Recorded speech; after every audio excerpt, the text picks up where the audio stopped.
Toll அந்த battery வண்டி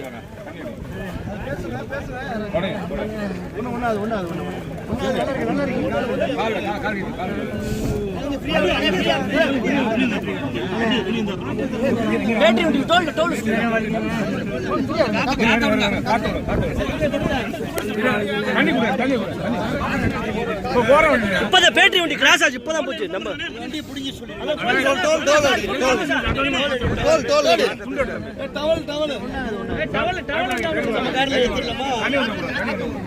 தம்பி நவீன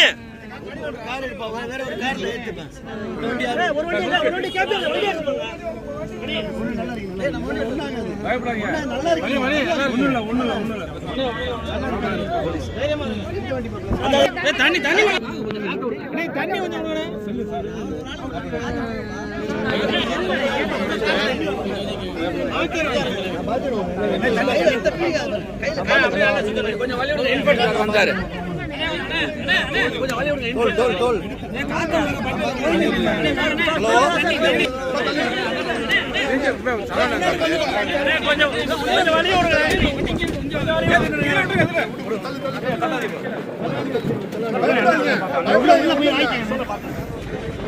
நல்லா இருக்கா?